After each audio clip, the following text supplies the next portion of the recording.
تکلیف ورکوونکې بیماري ده چې هغه د کاله پورې بیا هغه دردونه هم نه ختمېږي که انسان بچ هم شي. نو اسانې طریقې دا دي چې ما خلکو ته هم دغه پیغام دی چې لنډه باندې چې کم ځای کې اوبه جمع کېږي، که هغه په کور کې، که هغه په کوڅه کې، که هغه په دوکان کې، چې هغه اوبه ضایع کوي.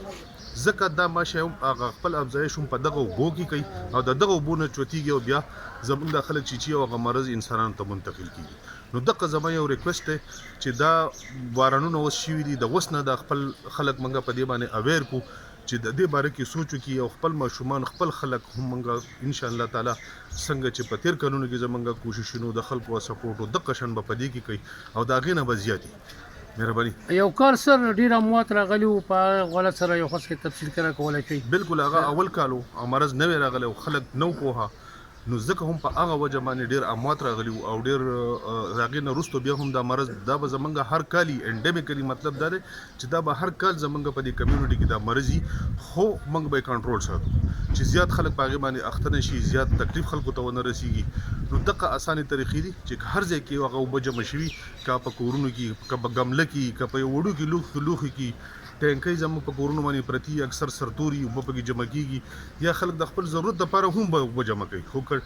خو هغه اوبو کې دا ماشه هغه خپل هغه افزایش کوي او بار ته راچوتېږي او خورېږي. نو دغه زما خلکو ته ریکویسټ دی چې هغه صفا اوبو، خاص کر دا ماشه هم په صفا اوبو کې چې د هغه خپل دغه کوي، نو چې دغه اوبه جمع کوي نه او هغه ضایع کوي. जी ज़मा नाम सानिया मेहदीन दे और ज़ मेडिकल इंटमोलॉजिस्ट हम डिस्ट्रिक्ट हेल्थ ऑफिस सवात के असल के ज़मुंगा दा कैंपेन चेन दा डेंगी हवाला सर मुंगा तासु वल्ले चुंगा मॉर्निंग वॉक हम को मीटिंग्स हम ज़मुंगा रवान दी दीन अलावा दा ज़मुंगा टोल आउटडोर स्टाफ चेदे इनडोर स्टाफ हम दे अगर हम मुंगा टोल पर डेंगी एक्टिविटी की शामिल करे दे एक्टिविटी मुंगा दूता बस दा हवाला करी दे तासु बज़ाई रेगुलर बखपल खपल दूला मुंगा खपल यूनियन काउंसिल हवाला करी दी او دو ریګولر هغه روزانه هغه زی ته زی او دو زی په ځای چې دنو ابزرو کوي چې د وبخونه دي جمع شي. ځکه چې څنګه دی چې سب تاسو ته خبرو کړ چې دا یو پاک وبو ماشه دي کم ځای چې هم وب ډنډ ولاړه ده، کم ځای چې هم د سی وب د چې هغه سرتوره ده. سپیشلی که زموږ خیال وکړو اکثر سکولونه، هسپتالونه په دې کې دا ټینکۍ وغیره دي دا اکثر سرتوري پرتی ټیک ده. نو هغه وجه باندې هغه ماشه ته هغه رسایي هغه ته حاصلای او زی او الته کې خپل هغه ګروث چې دغه افزایش نو الته کې کمپلیټ کوي او بیا راځي او هغه خوريږي. نو زموږ اصل کې دا کمپاین موږ په دې ورځو کې ځکه کوو چې موږ دا ماشه په دې لاولني سټیج کې کنټرول کوو. کله چې دا زموږ سره د لاروا سټیج کې لا دې نه ماشه نه جوړ شوی ټیک ده او هغه په هغې اوبو کې موجود دي زموږ دا سټاف زي او هغه میکانیکلی چې دي نو هغه ټول سایټس چې دي ډسټرکټ کوي ټیک ده.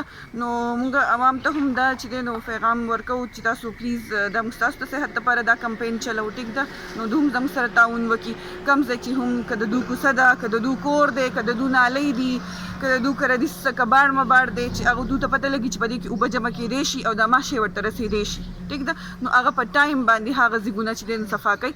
نو زموږ سره به هم تعاون کوي او د هغوی چې دی صحت به هم انشاءالله چې ډینګي چې دی نو هغه به آینده دپاره چې دی نو دومره نقصان موږ له نه راکوي کوم چې په تېر شوي کلونو کې تاسو لیدلی دی آوټ بریک راغلی دی او ډېر اموات شوي دي. نو الحمدلله اوس خو ډېر اویرنس موږ کریټ کړی، زموږ دا سټاف محنت دی، خلک هم ډېر اویر شوی دی. نو هغې په وجه باندې چې دی نو ډېر زیات زموږ سره دا مرض کنټرول شوی دی ټیک ده. خو آینده دپاره هم موږ د هغو نه د دې ورفور تعاون چې دی د دې دغه کوو چې تاسو پلیز زموږ سره تعاون وکړئ. دا موږ ټول ستاسو د صحت لپاره لګیا یو. تھینک یو.